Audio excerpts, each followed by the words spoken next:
Good evening. Today we welcome in our studios Mike Yorke, President of Carpenters District Council of Ontario, that will tell us more about the ongoing strike involving thousands of workers in the construction industry.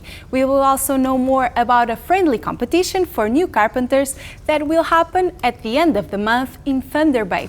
Hi Mike, welcome to our studios. It's great to be back again with you and talking about some important issues and also talking about our next generation in Thunder Bay, so that's perfect. Perfect. Let us start with the strike. Sure. That has been going for some days now. What is the main goal of this strike that affects 15,000 people? Well, let me just put it into context. You know, no one wants to go on strike. Mm-hmm. Absolutely, that is the case. And our carpenters have spoken loud and clear across the province of Ontario. They recognize that we're in an affordability crisis and the cost of living spiraling out of control, essentially. You know, whether it's for housing or rental housing, it could be for groceries to put food on the table, gasoline to get to work. And when one gets to work, there's often, in many cities around Ontario, a $25 or $30 fee for parking.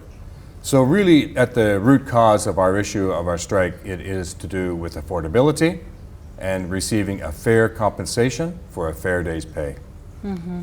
And how have been the negotiations so well, far? let me put that into context as well. You know, we have this collective agreement in the ICI, the Industrial Commercial Institutional Sector. It's province-wide.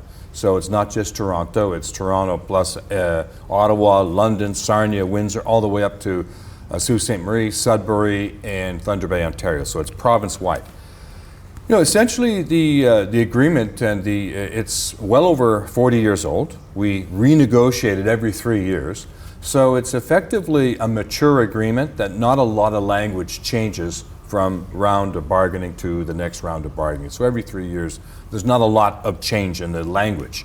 And that's essentially what happened at this point in time as well. We met with the contractors through the months of January, February, March, and we had professional, cordial agreements. We diligently got past the language portion, and we felt that we even came to some conclusion on the wages. We had a tentative agreement that we then took to the members, which was rejected wholeheartedly by the members from one end of the province to the other.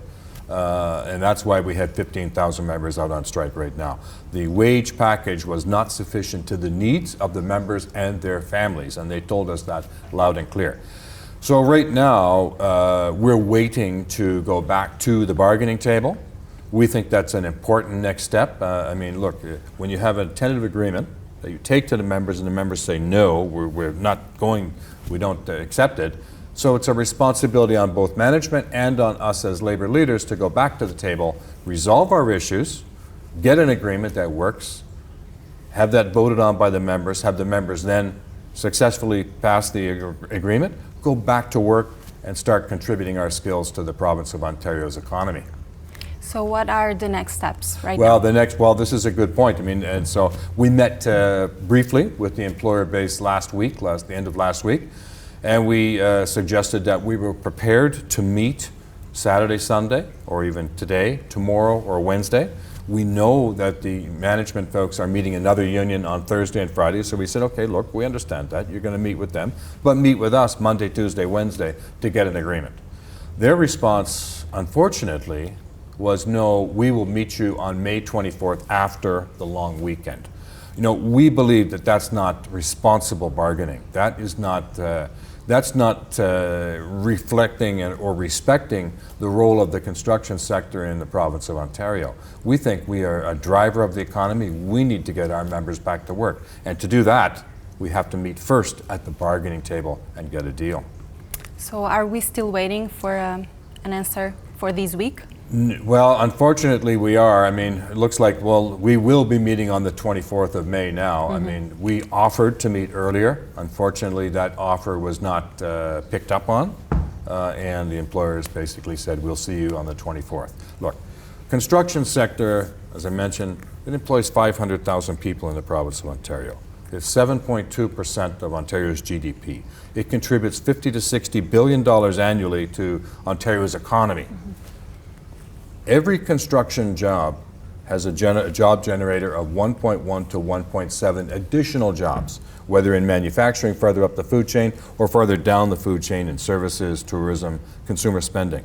We are an extremely important industry to the province of Ontario, and we believe it's important for us to recognize that value that we bring to the province and get back to the bargaining table. Great. On another note, you will have an event, a friendly competition for the new generation of carpenters. What can you tell us? Well, you know what, I will say that when we're looking at the next generation, there's actually a complete relationship to the collective bargaining process as well. We heard loud and clear from our members the value of the next generation of apprentices too. The apprentices are like the lifeblood of our organization. We are a multi-generational organization. We have older folks that are ready to retire. We have middle-aged folks that have 2 young kids, maybe a couple of kids in university or grade school. Then we have the younger, the Gen Z, right out of high school, right out of college. And to a person across all those generations, we recognize the value of apprenticeship program and to make construction a viable career path. So we heard that loud and clear. That was one of the reasons why the tentative agreement was not accepted. Didn't have enough value in there for the apprentices.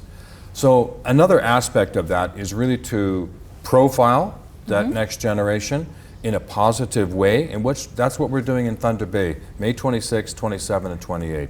The best of the best are going to be seen from across Canada, meeting in Thunder Bay in 5 disciplines of the carpenters. So you've got drywall, you've got flooring, you've got carpentry, you've got scaffolding, and you have millwrighting.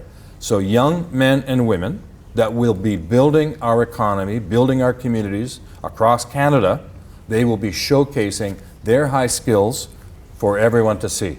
And so it's open to the public, but also because it's held during the school year, what we hope to have is that the local school boards will get buses and bring in the younger people in grade 8, 9, and 10, and they can see the top apprentices from across Canada showcasing their skills. So if they have an interest or a desire to be a tradesperson, a young man, woman, then there's the career path for you to join the Carpenters Union.